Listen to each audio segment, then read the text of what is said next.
Hello, আসসালামু আলাইকুম, কেমন আছেন? আছি, আপনি কেমন আছেন? ইনশাআল্লাহ ভালোই আছি।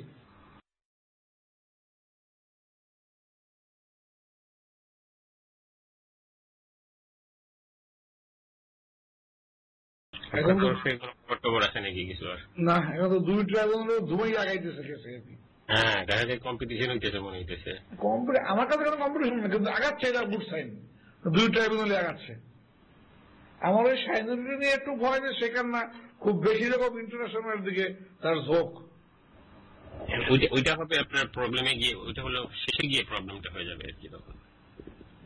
কারণ ওই একই ব্যাপার তো, একই ঘটনা, সিমিলার ইনসিডেন্ট, সিমিলার চার্জেস, কিন্তু দেখা যাচ্ছে কি যে যেমন সেদিন ওই উগান্ডান টিম আসার আগের দিন আমরা একটু বসছিলাম তো যে কি আলাপ করবো, সেখানে শাহানুর বলতেছে যে আমাদের একটা জিনিস দেখানো উচিত যে আমাদের আইন আর আইসিটি আর আইসিটি এদের তফাৎটা কোথায়, আমরা একটা কম্পারিটিভ স্টাডি তাদেরকে দিয়ে দেবো।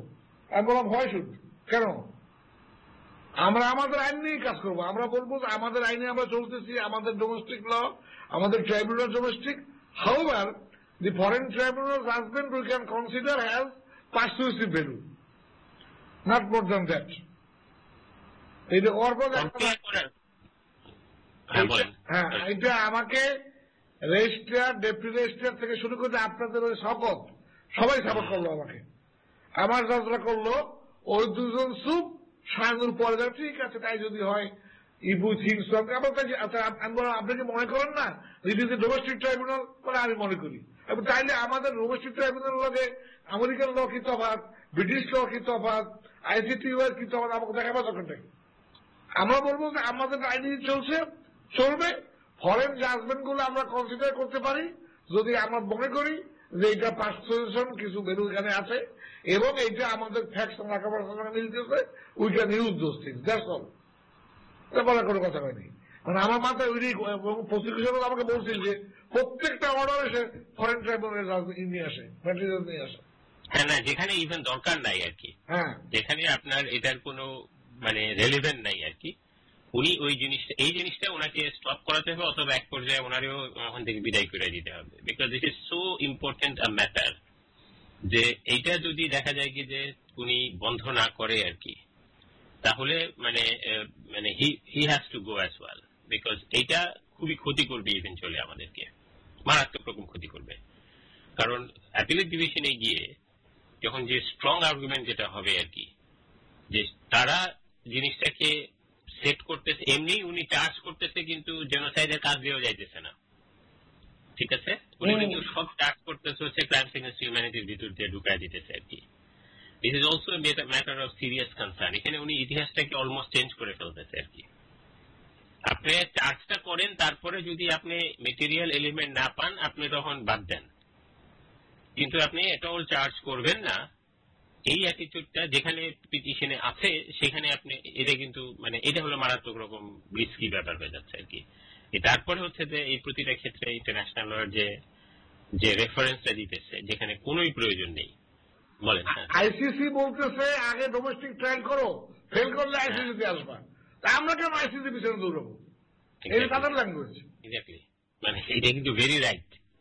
এবং আরেকটা যেটা আমার যেটা প্রবলেম হয় এদের, এটা হচ্ছে আপনার ছোট মানে কি জানি বলেন ইনফেরিটি, যে মানসিকতা সেখান থেকে আসতেছে। আমাদেরকে কেন তুলনা করতে হবে আমরা ইন্টারন্যাশনাল কোন ট্রাইব্যুনালের সাথে? আমাদের ডোমেস্টিক ট্রাইব্যুনাল, আমাদের তো কারোর সাথে তুলনা করার দরকার নেই, আমাদের তুলনা হবে কেবলমাত্র আমাদের সাথে। মানে এটা ওনার মাথাতে একটা ওই যে একটা মানে একটা মানসিকতা আছে যে না, এটা যদি আমরা বিদেশিদের সাথে তুলনা করি তাহলে আমাদের ইজ্জত বুঝে বাড়লো আর কি। আমাদের মানসিক ভাব আছে, তার ভাবনা তো আমি বুঝি, সে মনে মনে করে যে ওই ব্যাপারে আলাপ হইলে তার সাথে বেটারকে কথা বলতে পারবে না, এবং এই দুই দিনে তাকে বোবাই থাকতে হয়েছে। ওনারা যদি উনি যদি একটু ইন্ডিপেন্ডেন্টলি করে, আমি ওনার মানসিকতা তো বোঝা যায়নি, মানে আমাকে তো চিনি না, আমি বলতে পারতেছি না। আমি তাহলে বলছিও, সে বলে একটু দেখে দেয়, বুঝছো না কি বলছো ভালো করে, না বুঝলে কোনো কমেন্ট করো না, কোনো ইতে ঢুকে দেয় না।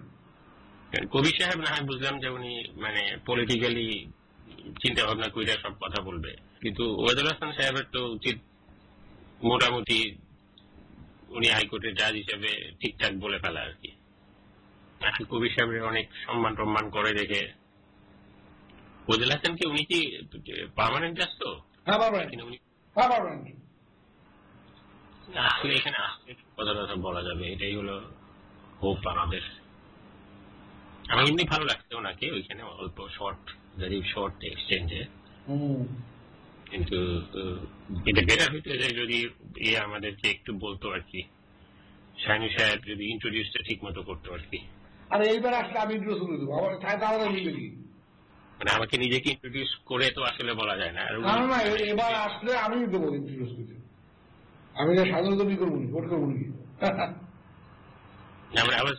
মানে ডিসঅ্যাপয়েন্টেড ওই সেন্সে আর কি, যে আমি গেছি যখন তখন এটা উনিই কিন্তু পরিচয় করে দিতে পারে, আমি কিন্তু ওনার খোঁজেই গেছি ওইখানে। আমার এখন আমি তো এক্সপার্টও না, ইমেলে ওই আপনার 10টা 12টার পরে পুরান তার থাকে না, আমি খুঁজে বের করতে পারি না, ওই লাইন শেষ হয়ে যায়, ঢুকে যায় কোথায় যায় আল্লাহ জানে। নতুন আসে আর পুরান একটা স্টেপ নিচে নামে, নতুন ঢোকে পুরানটা কেস্টেপ নিচে নামে, এইভাবে পরে কোথায় যায় আমি। আরেকবার বলেন দেখি, মেলগুলো যেগুলো আসতেছে এগুলো আপনি খুঁজে পাইতেছেন, এটা বলতেছেন আপনি? এটা পাই ধরেন ওইটা অন করলে পরে প্রথম উপরের নামটা থাকে এই নতুনটা, তার নিচে থাকে তার আগেরটা, তার নিচে থাকে তার আগেরটা, ঠিক না? ঠিক আছে। এইভাবে পেজ ধরিয়ে দেয়, যখন নিচে থাকে না, ধরেন 20টা থাকে, 20টা 15টা, এরপরের তারা খুঁজতে পাই না। আচ্ছা, এখানে দুইটা জিনিস আছে, একটা হলো যে এই সংখ্যাটা আপনি বাড়াইতে পারবেন, যে 15-20টা থেকে এটা 100টা করা যাবে। আর সেকেন্ড হইলো সেটা হইলো যে আপনি খুব সহজ, যদি আপনি এখনো একটু ট্রাই করতে পারেন, আপনি তো জিমেল ইউজ করতেছেন তাই না? জিমেলে কোনো মেইল জীবনে কখনো হারায় না। আপনি উপরে দেখবেন যে এখানে আপনি যদি মেইলটা খোলা আছে না খোলা নাই, আপনি যখন মেইলটা খুলবেন, মেইলটা খোলার জাস্ট উপরের দিকে তাকাইবেন আর কি, মানে জাস্ট মেইলের লেখার উপরে দেখবেন যে একটা বড় একটা উইন্ডো আছে লেখার মতো, সেখানে একটা লুকিং গ্লাস দেওয়া আছে, আয়নার মতো, এরকম করে লুকিং গ্লাস দেওয়া আছে। ওইখানে আপনি যদি যেটা খুঁজতে চান, আপনি যদি জাস্ট শুধু আমার নাম দেন আহমদ জিয়াউদ্দিন, আপনি ওইখানে ওই লুকিং গ্লাসে চাপ দিবেন, দেখবেন যে আমি যতগুলা মেল পাঠাইছি সব চলে আসবে। আরে ভাই তো দেখি কেটে গেছে, 5 দিন 6 দিন বা আরো 2 দিন তারা দিতেছে, এবং তারা অনুরোধ করতেছে সোমবারের ভিতরে শেষ করার জন্য। উনি বলছেন বিদেশ যাবেন, এটা করবে, আজকে তো শেষের তো কথা ছিল, এটা ওরা বলতাম না। এই পার্টটা প্রথম জাজমেন্টে দিয়ে দেয়, তারপর বুঝবো যে পরগুলো থাকবে কি থাকবে না, বা আমি থাকবো কি থাকবে না, কত কিছু আছে। প্রথম যে আমি দেবো এটা কথা।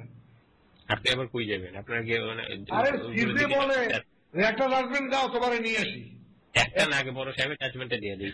না, এটা তার ল্যাঙ্গুয়েজ আর কি, তার ল্যাঙ্গুয়েজ দেখা যাক। বড় উনি আবার ওইটার জন্য ওয়েট করতেছে কিসের জন্য? না, এদের ভিউ হলো যে অ্যাপিলেট ডিভিশনের জাজদের ট্রাইব্যুনালে রাখবে না, আর গভর্নমেন্ট এড়াবেন রাখবেই, এগুলো কি হয়ে আল্লাহ জানে। আমি বলছি স্যার, আপনারা আমার অবস্থা কাকে, আমার প্রমোশন হবে না, আপনি বাটাবুতার মাঝখানে পড়ে যায় না আর কি। হ্যাঁ, উনিও তো থাকতেছে আসলে, তো কাজে উপায় নাই আর কি।